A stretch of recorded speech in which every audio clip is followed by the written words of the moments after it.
Good evening and welcome to Tucker Carlson Tonight. Just 24 hours ago, this country stood on the brink of cataclysm. After weeks of slow escalation and without a single vote from the Congress, the United States came within minutes of war with Iran.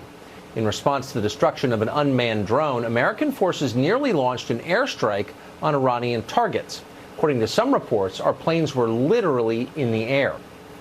But in the end, it didn't happen. The president pulled back. This morning, he explained why.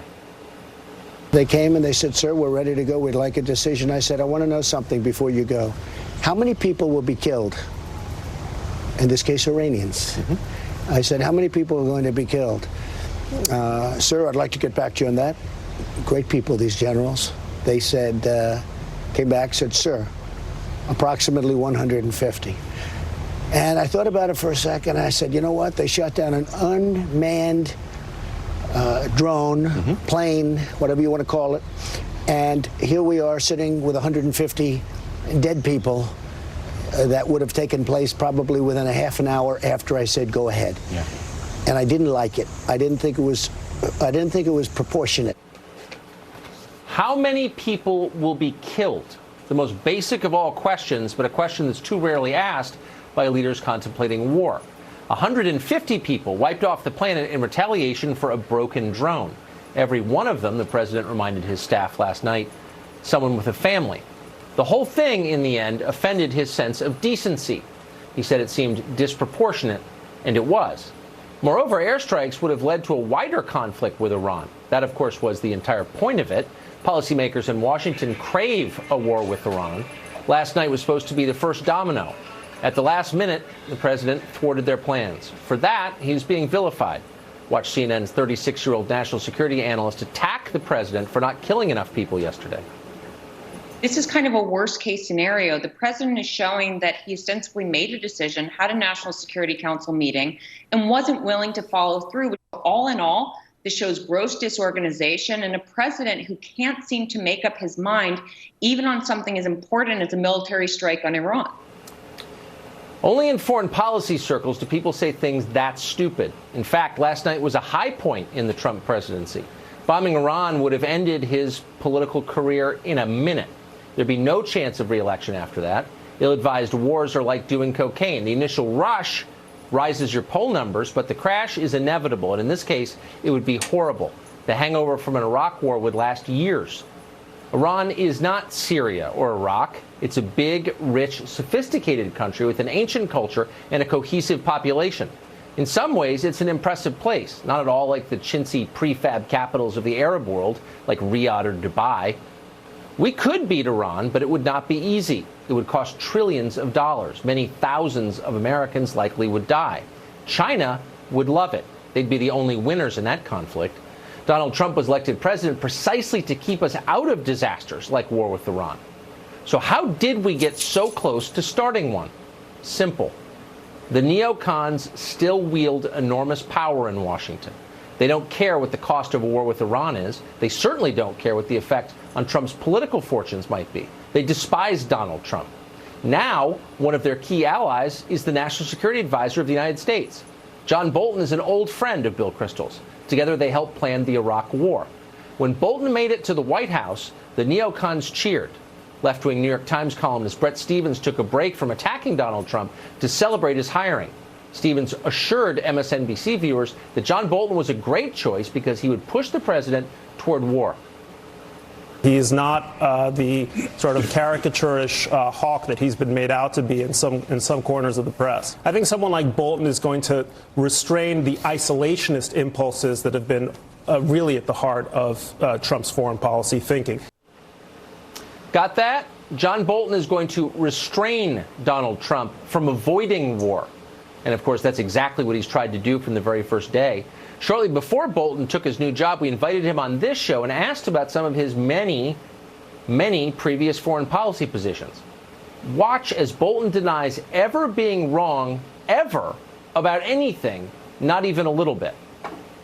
So you've called for regime change in Iraq, Libya, Iran, and Syria. In the first two countries, we've had regime change. And obviously it's been, I'd say, a disaster. I think we agree. No, I don't agree with that. And let me. You don't think it's been a disaster? No, I think you need to understand. Is that life is complicated in the Middle East, and when you say, well, the overthrow of Saddam Hussein was a mistake, is simplistic. I would argue that I'm the one who understands how complicated it is, but just my view. It's your long experience in foreign policy. I know. Better record than yours, I would say. Got that? Hillary Clinton's toppling of the Libyan government was not a disaster, says John Bolton. Keep in mind there are literally slave markets operating in the streets of Tripoli right now. No problem, though. Bolton's fine with that. He's fine with the outcome in Iraq, too. That wasn't a disaster either. According to John Bolton, it was a raging success.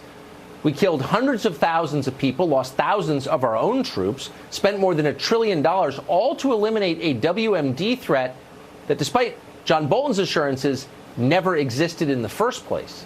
Bolton is glad we did all that, really happy about it. That's demented. Normal people don't talk like that. There's nothing normal about John Bolton.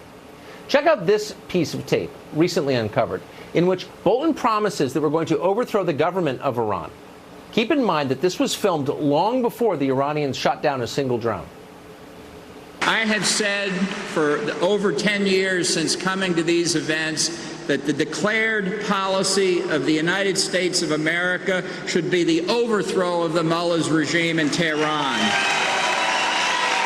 And that's why before 2019, we here will celebrate in Tehran. Thank you very much. In other words, last night has been in the works for years. John Bolton is a kind of bureaucratic tapeworm. Try as you might, you can't expel him. He seems to live forever in the bowels of the federal agencies, periodically reemerging to cause pain and suffering, but critically somehow never suffering himself. His life really is Washington in a nutshell. Blunder into obvious catastrophes again and again, refuse to admit blame, and then demand more of the same. That's the John Bolton life cycle. In between administration jobs are always cushy think tank posts, paid speaking gigs, cable news contracts. War may be a disaster for America, but for John Bolton and his fellow neocons, it is always good business. Robert Mary is a former editor at the American Conservative. He's also a historian and author of President McKinley, Architect of the American Century. Robert Mary joins us tonight. Mr. Mary, thanks a lot for coming on. So watching the last few days, and one hates to be cynical about the federal government. It's our country, after all.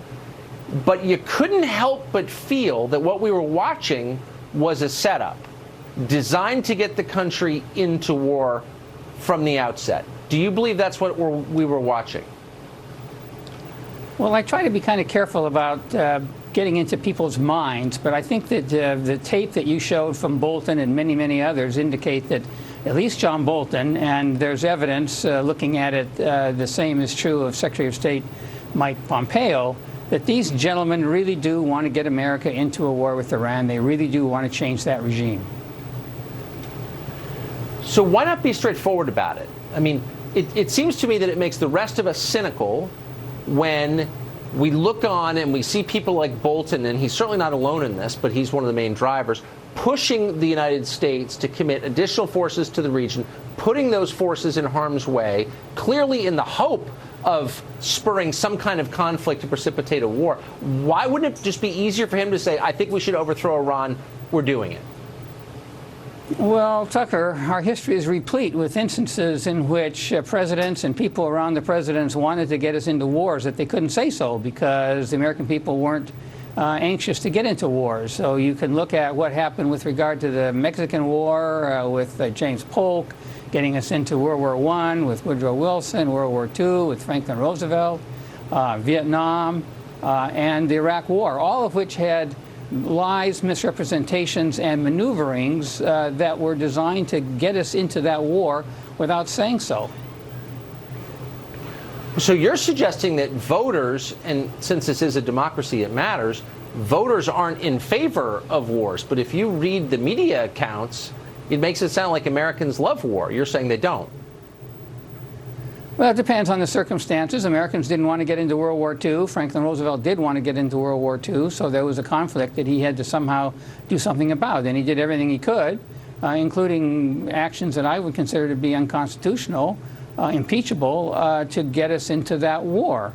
I think that the same thing took place with regard to Iraq. I don't think the American people were as intent on not going into that war, but we ginned up that war by suggesting that there were weapons of mass destruction and collusion between Iraq and the terrorists of 9/11. Untrue in both instances.